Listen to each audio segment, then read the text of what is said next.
Thank you so much. I've long said that it's enough that one person in each family is fighting. I've held my kids back for a while, but because I think we need all hands on deck now. And the next speaker is my youngest daughter, Agathe Levi Palsvig.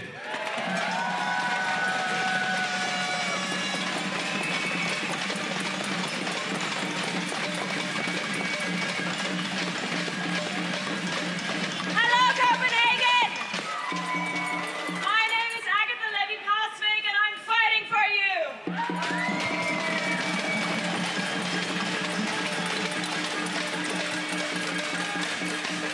I have decided enough is enough, and it's my duty to stand with the truth. I just want to say how proud I feel of my father, Mats Palsvig, for constantly fighting for our freedom and for everything he's done. And no matter how much resistance, he never gives up.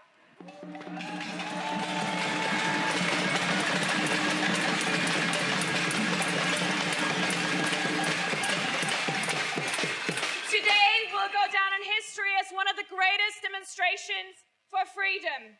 If we want freedom, we must first dare to believe in truth, speak it, and live in the direction it requires. The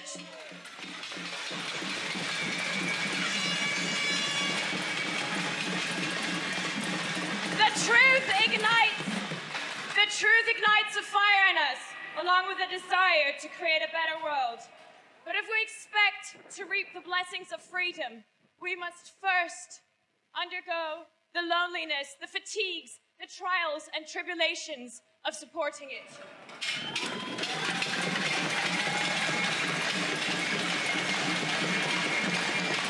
We are the minority until we become the majority.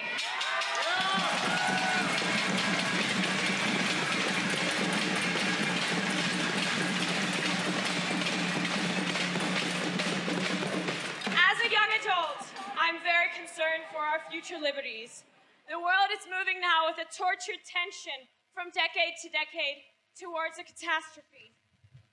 As we stand here today, our fundamental freedoms are under attack. And day after day, those attacks increase, becoming even more relentless and cunning. We should not be in doubt of what our freedoms are. Freedom of speech and our freedom of press, our freedom of religion and worship, our freedom of assembly and the right of petition.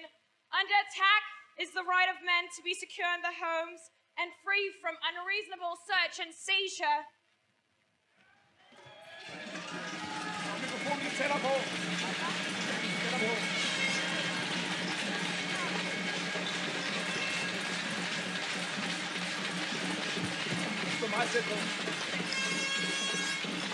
And from arbitrary arrest and punishment. These are not gifts that the government gives us. We own these by the right of birth.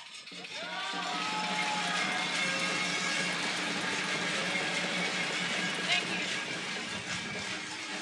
An outrageous amount of laws have been passed secretly around the world to slowly take these freedoms away from us. We've seen this play out in history before, and we know where it ends. How much freedom are we going to give up before we wake up?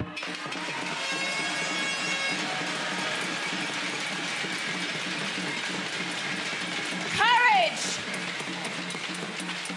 Courage, my friends, is the cure, because he who is courageous has the potential to be free.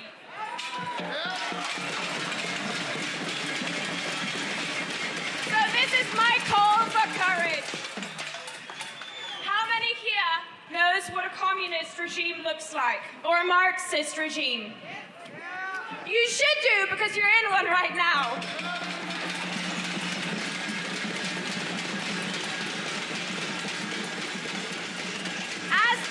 As the new epidemic law proposed, the government wants to force us to get the vaccine. If that fails, they want to put us into corona isolation camps. These are tyrannical policies. We've been out in the streets and use the successful method they used in Iceland, and so far it has worked. But we must continue to fight against any epidemic law that is proposed. No government plan should impose its restraints against our will.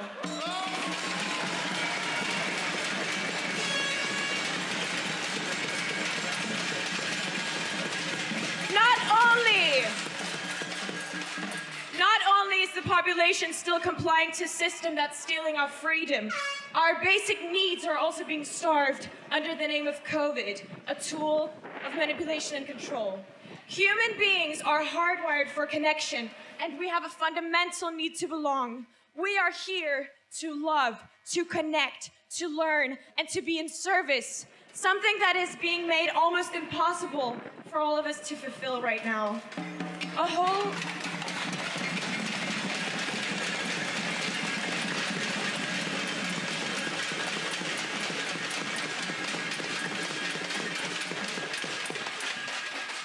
whole generation is already lost. People are suffering, fighting, taking their lives. The cost for humanity breaks my heart every single day.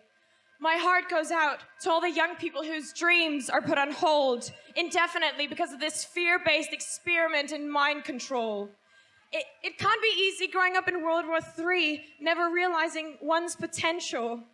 We all, as humans, have an immense power and influence to do good, and we're going to use it to change these current circumstances.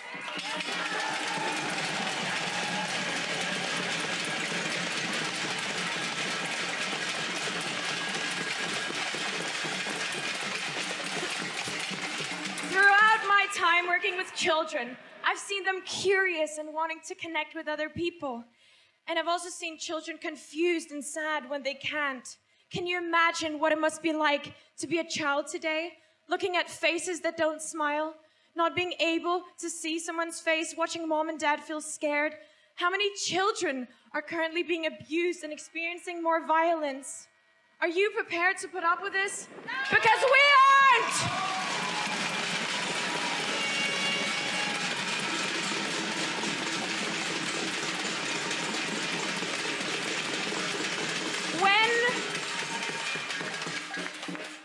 When we look at people wearing masks, not only do we experience alienation, we also see a neutral face which activates our stress hormones because we can't decode them. It generates anxiety for babies seeing a mother with a neutral face, and it impairs their growth in the mirror neurons, which are essential to form to be able to feel empathy. What do you think a child without empathy grows up to be?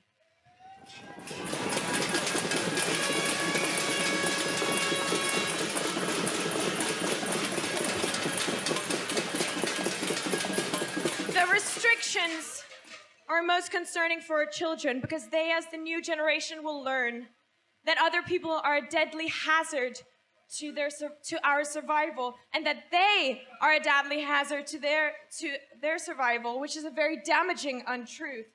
So what can a child do with this information? How does the child possibly process this? If our children don't build a safe attachment to the people and trust the world during these critical growth periods, it can have terrible consequences and lead to all types of psychological illness. Because neurons that wire together fire together and keep on firing together. And the decisions they make now will, for better or ill, lead to the decisions they make later. In psychiatry, we already see an extreme increase in anxiety disorders, and our children will be parents as well. So it's truly the history of the world we're up against right now. It's biblical times, and it's all in there. Look up Jeremiah 51:54 and Ezekiel 39. We are all being split from one another while being portrayed as an object of danger for each other. This is not just a war, but a spiritual battle defining for mankind.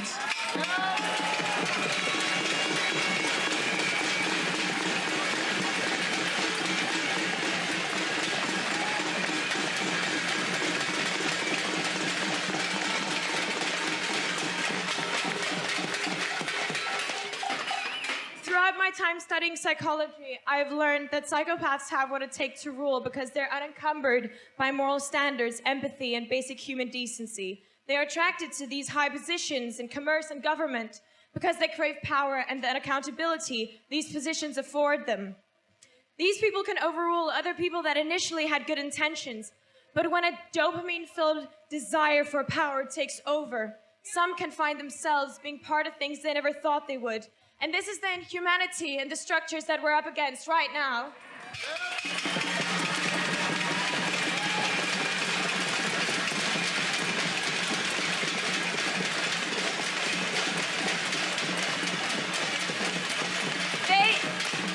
They take us by our empathy and morals and say things like, keep each other safe and follow the rules. And of course, an empathic person would fall for that. While these rules are getting more and more preposterous, for a virus with a survival rate of 99.9%, we are not stupid!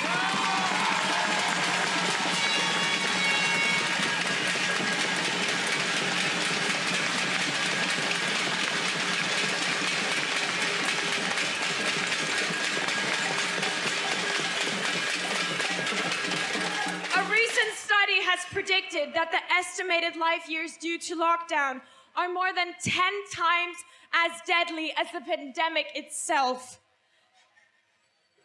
The ultimate question still stands: what kind of life will we have? Will we, as humans, as all humans, have the life that we truly deserve?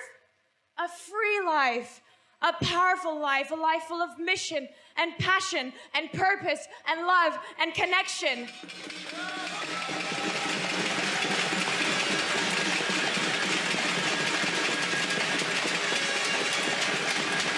Isn't that what we want?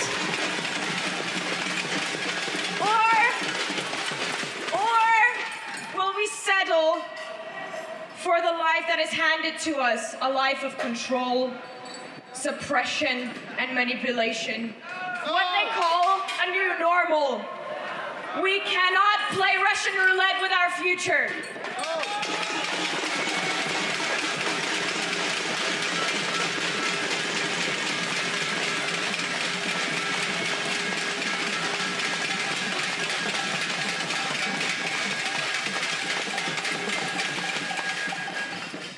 Looking around, we see a clash between the oppressed and those who utilize the very act of oppression to drive forward a malicious agenda. But there's also a clash between those who want freedom, justice, and equality for all, and those who continue to serve and comply, contributing to a system of increased exploitation. I just want to remind everybody that we're not up against people who are asleep, okay? We're up against those people who would pay any price to keep the good people, our people, asleep.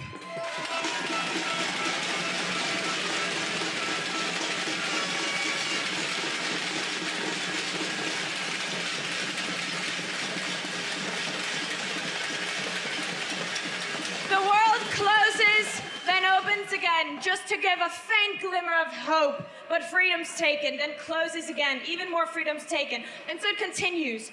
The only thing crueler than a cage so small that a bird can't fly is a cage so large that a bird thinks it is free. As human beings, we get so comfortable in our habits. When we don't move, we don't notice our chains. It's first when it's too late, when too many laws have been passed, and we try to break out, that we need strength. But at that point, we're too weak to fly, so we must fight while we have the strength.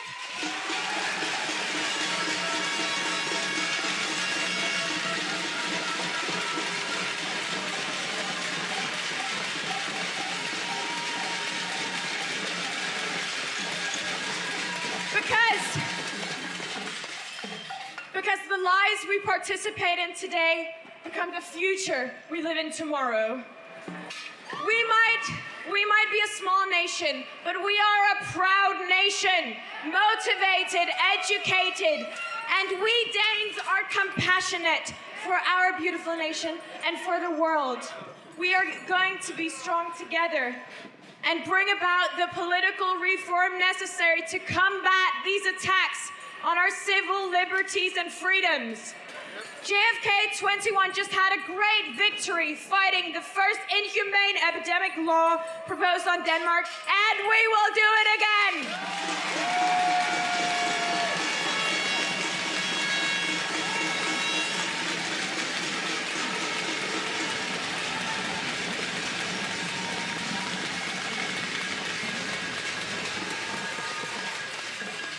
We must start here at home, and as a positive influence on the world, we can influence other great nations. So I'd say it's better to speak your truth, resist giving your freedom away, and start your own endeavor than to serve a destructive and tyrannical system and give up on your soul's longing for a better world. I would say better to die fighting for freedom than to continue being a prisoner all the days of your life.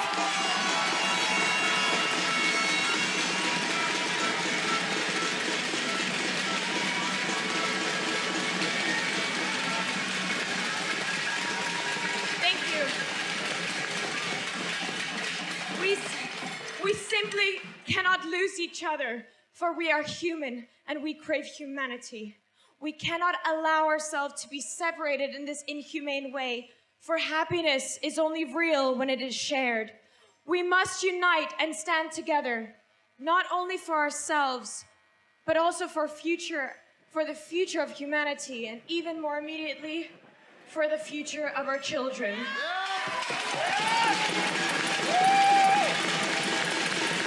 We are here to win!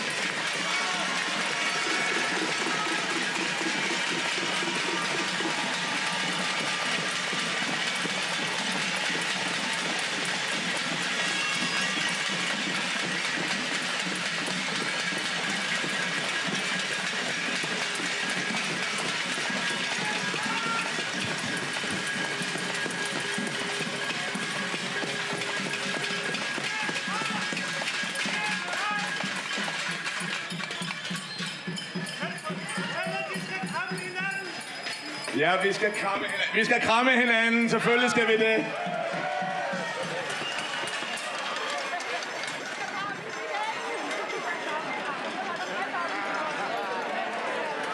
Det modsatte af frygt, det er kærlighed.